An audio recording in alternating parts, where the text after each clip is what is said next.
ಏನೇನ್ ರೈಲ್ವೆಗೆ ಎಷ್ಟು ಕೊಟ್ಟಿದ್ದಾರೆ, ಫೈನಾನ್ಸ್ ಇಂದ ಎಷ್ಟು ಕೊಟ್ಟಿದ್ದಾರೆ. ಆಯ್ತು, ರಿಪ್ಲೈ ಆಗ್ಲಿ. ಇವರು ಅಲ್ಲಲ್ಲ ಒಂದೇ ನಿಮಿಷ, ಹೇಳ್ತಾರೆ ಕೇಂದ್ರ ಸರ್ಕಾರ ಏನು ಕೊಟ್ಟಿಲ್ಲ ಅಂತ. ಇವ್ರ ಲೈಫ್ ಅಲ್ಲಿ, ಕಾಂಗ್ರೆಸ್ ಅವ್ರ ಲೈಫ್ ಅಲ್ಲಿ ಇಂಥದ್ದೊಂದು ಇದನ್ನ ಕಟ್ಟಿಲ್ಲ. ಏನೋ ರೈಲ್ವೆ ಸ್ಟೇಷನ್ 47 ರೈಲ್ವೆ ಸ್ಟೇಷನ್ ನೋಡಿ, ಕಲರ್ ಪ್ರಿಂಟ್ ಕೊಟ್ಟಿದ್ದೀನಿ. 47 ಒಂದೇ ಬಾರಿ ಗುಲ್ಬರ್ಗ ಇಂದ ಹಿಡಿದು ರಾಯಚೂರ್ವರೆಗೂ ಎಲ್ಲ ಕಡೆನೂ ಕಟ್ಟಿದ್ದಾರೆ. ಯಾವ ತರ ಅಂದ್ರೆ ಇದನ್ನ ನಾವು ಕನ್ಸು ಮನ್ಸಲ್ಲೂ ಪ್ಲಾನ್ ಮಾಡಕ್ಕಾಗಲ್ಲ, ಆ ರೀತಿಯಾದಂತ ಕೊಟ್ಟಿದ್ದಾರೆ. Railway is with the central government. ಕೇಳಿದ್ರ ಇವ್ರನ್ನ? ಇವ್ರೇನ್ ಕೇಳಿಲ್ಲ, ಆದ್ರೂ ಕೊಟ್ಟಿದ್ದಾರೆ. ಅಧ್ಯಕ್ಷರೇ, ಅವರೇ ಕೊಟ್ಟಿದ್ದಾರೆ. ಇವರು ಯಾವ್ದನ್ನು 50,000 ಅಂತ ಪ್ರತಿಪಕ್ಷ ಮಾತಾಡ್ತೀನಿ.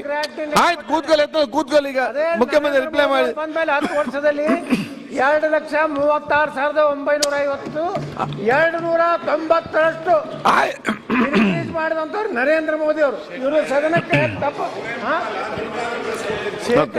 ಆಯ್ತು, ಈಗ ಅವರ ಕೂತ್ಕೊಳ್ಳಿ ಹೆಚ್ಚು ಕೊಟ್ಟಾರೆ. ರಿಪ್ಲೈ ಆಗ್ಲಿ.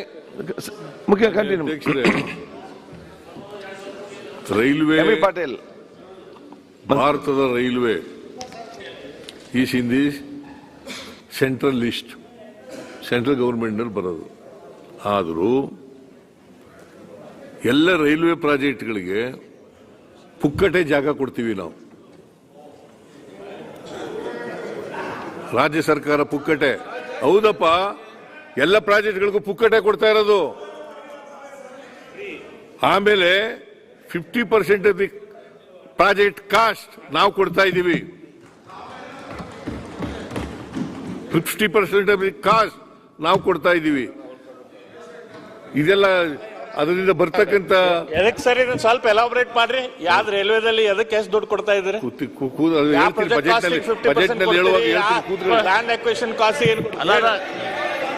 ಲಾಭ ಎಲ್ಲ ಕೇಂದ್ರ ಸರ್ಕಾರ, ಲಾಭ ಎಲ್ಲ ಕೇಂದ್ರ ಸರ್ಕಾರಕ್ಕೆ ಗೊತ್ತಿಲ್ವಾ? ಶೇರಿಂಗ್ ಏನೇನು ಪ್ರಾಜೆಕ್ಟ್ಸ್ ಇದಾವ ಅಂತೇಳಿ ಲಾಭ ಎಲ್ಲ ಕೇಂದ್ರ ಸರ್ಕಾರಕ್ಕೆ. ಮತ್ತೆ ಪ್ಯಾಸೆಂಜರ್ ರೇಟ್ ಎಲ್ಲ ಟ್ರೈನಲ್ಲಿ ಟ್ರಾವೆಲ್ ಮಾಡೋರೆಲ್ಲ ದುಡ್ಡು ಕೊಡೋರು ಯಾರಿಗೆ? ಬಿಹಾರ್ನಲ್ಲಿ ಕೊಡ್ತಾ ಇದ್ದಾರ ಜಾಗನ? ಯುಪಿನಲ್ಲಿ ಕೊಡ್ತಾ ಇದ್ದಾರ? ಸರಿ, ತಿಳ್ಕೊಳ್ಬೇಕು ನೀವು.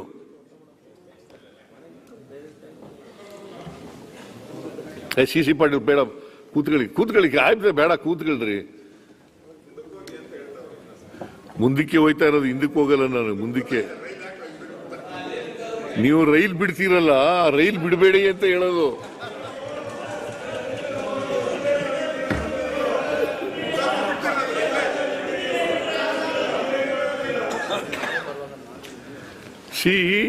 ಮಾನ್ಯ ಅಧ್ಯಕ್ಷರೇ, ಎಲ್ಲ ಲಾಭ ಅವರಿಗೆ, ಕೇಂದ್ರ ಸರ್ಕಾರಕ್ಕೆ. ನಾವು ಜಾಗ ಕೊಡೋರು, ಪ್ರಾಜೆಕ್ಟ್ಗೆ ಭೂಮಿ ಕೊಡೋರು ನಾವು, ಆಮೇಲೆ ಅರ್ಧ ದುಡ್ಡು ಕೊಡೋರು ನಾವು. ಇವೆಲ್ಲ ಮಾಡಿದ್ರು ಕೂಡ ಲಾಭ ಅವರಿಗೆ. ರೈಲ್ವೆ ಸ್ಟೇಷನ್ ಕಟ್ಟಿಸ್ತಾ ಅವ್ರು ದುಡ್ಡೆಲ್ಲ ತಗೊಳ್ಳೋದು ಅವರು. ಪ್ಲಾಟ್ಫಾರ್ಮ್ ದುಡ್ಡು ಯಾರಿಗೆ ಹೋಯ್ತದೆ? ರೈಲ್ವೆ ಟಿಕೆಟ್ಗಳದ್ದು ದುಡ್ಡೆಲ್ಲ ಯಾರಿಗೆ ಹೋಯ್ತದೆ? ಸತ್ಯ ಒಪ್ಕೋಬೇಕು ನೀವು. ಲಾಭ ಮಾಡ್ಕೋತ ಯಾರಿಗೂ ಹೋಯ್ತದೆ ಹೇಳಿ ನೋಡೋಣ. 60 ವರ್ಷದಲ್ಲಿ ಮಣ್ಣು ತತ್ತಿದ್ದೀರಾ? ಸುಮ್ಮನೆ ಏನೋ ಹೇಳ್ಬೇಕು, ಹೇಳ್ತೀರಿ. ರೈಲ್ವೆ ಸ್ಟೇಷನ್ ಕಟ್ಟಿಸ್ಕೊಡೋದು ಅವ್ರ ಜವಾಬ್ದಾರಿ, ಅವ್ರ ಕೆಲಸ. ನಾವು ಮನಮೋಹನ್ ಸಿಂಗ್ ಇದ್ದಾಗ ಕಾಂಗ್ರೆಸ್ ಜಾಬ್ ಗೊತ್ತಾಯ್ತು, ಇವಾಗ ಮೋದಿ ಬಂದ ಮೇಲೆ ಈ ರೈಲ್ವೆ ಸ್ಟೇಷನ್ ಗೊತ್ತಾಯ್ತು ಅಂತ ಹೇಳ್ತಾ ಇದ್ದೀರಿ. ಹೌದು. ನರೇಂದ್ರ ಮೋದಿ ಅವರಿದ್ದಾಗ 50% ಕಾಸ್ಟ್ ಪ್ರಾಜೆಕ್ಟ್ ವಸೂಲು ಮಾಡ್ತಿರ್ಲಿಲ್ಲ.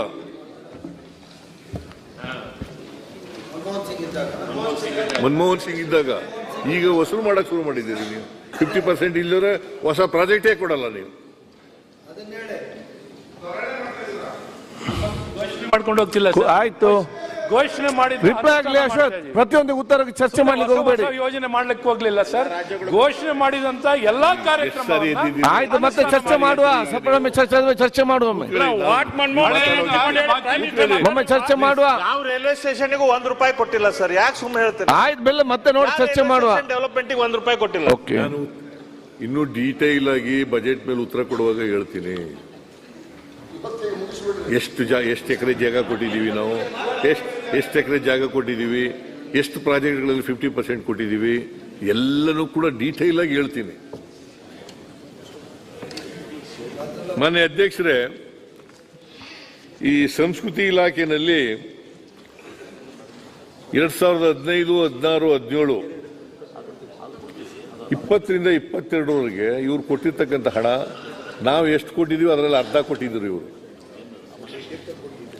ಆಮೇಲೆ ನಾನು ಇವರು 20-21ರಲ್ಲಿ 210 ಕೋಟಿ, 22-23ರಲ್ಲಿ 233 ಕೋಟಿ ಕೊಟ್ಟಿದ್ರು. ನಾನು 275 ಕೋಟಿ ಕೊಟ್ಟಿದ್ದೀನಿ. ಯಾವುದು ಜಾಸ್ತಿ ಮಾನ್ಯ ಅಧ್ಯಕ್ಷರೇ? ಸೊ ಕನ್ನಡ ಮತ್ತು ಸಂಸ್ಕೃತಿ ಇಲಾಖೆನ ಸಂಪೂರ್ಣವಾಗಿ ನೆಗ್ಲೆಕ್ಟ್ ಮಾಡಿದ್ರು. ಆಮೇಲೆ ಬಹಳ ಅಶೋಕ್ ಅವರು SCP TSP ಬಗ್ಗೆ ಬಹಳ ದೀರ್ಘವಾಗಿ ಮಾತಾಡಿದ್ದಾರೆ. ಅಲ್ಲ ಅದೇನೇಪ್ಪ ಇಲ್ಲ, ನಾನು SCP TSP ಬಗ್ಗೆ ಸುದೀರ್ಘವಾಗಿ ಉತ್ತರ ಕೊಡ್ತೀನಿ. ಸುದೀರ್ಘವಾಗಿ ಉತ್ತರ ಕೊಡ್ತೀನಿ. ಈಗ ಇಷ್ಟೇ ಹೇಳ್ತೀನಿ. ಸ್ವಾತಂತ್ರ್ಯ ಬಂದು ಇಷ್ಟು ವರ್ಷ ಆಯ್ತು. Article 46 of Indian constitution directive principles ನಲ್ಲಿ ಬಹಳ ಸ್ಪಷ್ಟವಾಗಿ ಹೇಳಿದ್ದಾರೆ. ಪರಿಶಿಷ್ಟ ಜಾತಿ, ಪರಿಶಿಷ್ಟ ವರ್ಗದವರಿಗೆ ಅವರಿಗೆ ರಕ್ಷಣೆ ಕೊಡಬೇಕು, ಅವರನ್ನು ಆರ್ಥಿಕವಾಗಿ, ಸಾಮಾಜಿಕವಾಗಿ ಮೇಲಕ್ಕೆತ್ತಬೇಕು ಅಂತ ಹೇಳಿದ್ದಾರೆ. ಮನಮೋಹನ್ ಸಿಂಗ್ ಅವರು ಕೂಡ ಇದನ್ನ 2006ರಲ್ಲಿ ಎಲ್ಲ ರಾಜ್ಯಗಳಿಗೂ ಕೂಡ ಪತ್ರ ಬರೆದಿದ್ದಾರೆ. ಅದಾದ್ಮೇಲೆ SCP TSP ಆಕ್ಟ್ ಮಾಡಿದವರು Andhra, not any other state, not BJP state, Andhra. ಅದಾದ್ಮೇಲೆ ಎರಡನೇ ರಾಜ್ಯವಾಗಿ 2013ರಲ್ಲಿ ಆಕ್ಟ್ ಮಾಡಿದವರು ಕರ್ನಾಟಕ.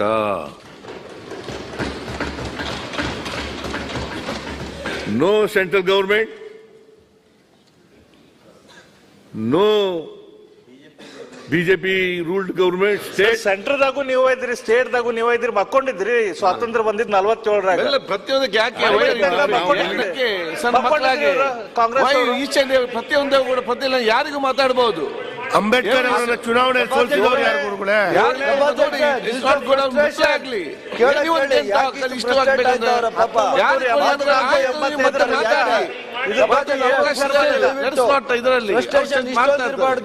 ಇಷ್ಟು ಫ್ರಸ್ಟ್ರೇಷನ್ ಇರಬಾರ್ದು. ಎಲ್ಲ ಫ್ರಸ್ಟ್ರೇಟ್ ಆಗ್ಬಿಟ್ಟಿದೆ ಕಣ. ಫ್ರಸ್ಟ್ರೇಟ್ ಆಗ್ಬಿಟ್ಟವ್ರು ಜಾಸ್ತಿ ಪಾಪ. ಬಹಳ ಫ್ರಸ್ಟ್ರೇಷನ್. ಅಂಬೇಡ್ಕರ್ ಅನ್ನ ಚುನಾವಣೆ ಸೋಲಿಸಿದವರು ಯಾರ್ರಿ? ಸಾವರ್ಕರ್ ಗೊತ್ತಾ? ಸಾವರ್ಕರ್ 1956ರಲ್ಲಿ ಅಂಬೇಡ್ಕರ್ ಅವರು ಒಂದು ಪತ್ರ ಬರೀತಾರೆ, ಓದಿ. ಅದ್ರಲ್ಲಿ ಸಾವರ್ಕರ್ ಅವರ ಹೆಸರು ಬಂದಿದ್ದಾರೆ. ಉತ್ತರ ಕೊಟ್ಟಿದ್ದಾರೆ ನೋಡಿ. ಸುಮ್ಮನೆ ಗೆದ್ದವ್ರು ಯಾರು ಅವ್ರ ವಿರುದ್ಧ? ಅಂಬೇಡ್ಕರ್ ಅವ್ರನ್ನ ಸೋಲಿಸಿದವ್ರು ಯಾರು? ಯಾವ ಪಾರ್ಟಿಯಿಂದ ನಿಂತಿದ್ರು? ಯಾವ ಪಾರ್ಟಿಯಿಂದ ನಿಂತಿದ್ರಿ?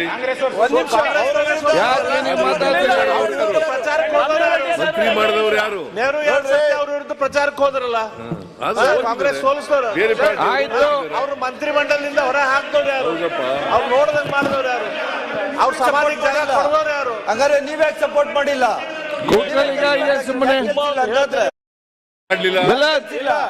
ಅಂಬೇಡ್ಕರ್ ಮಂತ್ರಿ ಜನಸಂಘದವ್ರು ಯಾಕೆ ಮಾಡಲಿಲ್ಲ? ಜನಸಂಘದವ್ರು ಯಾಕೆ ಮಾಡಲಿಲ್ಲ?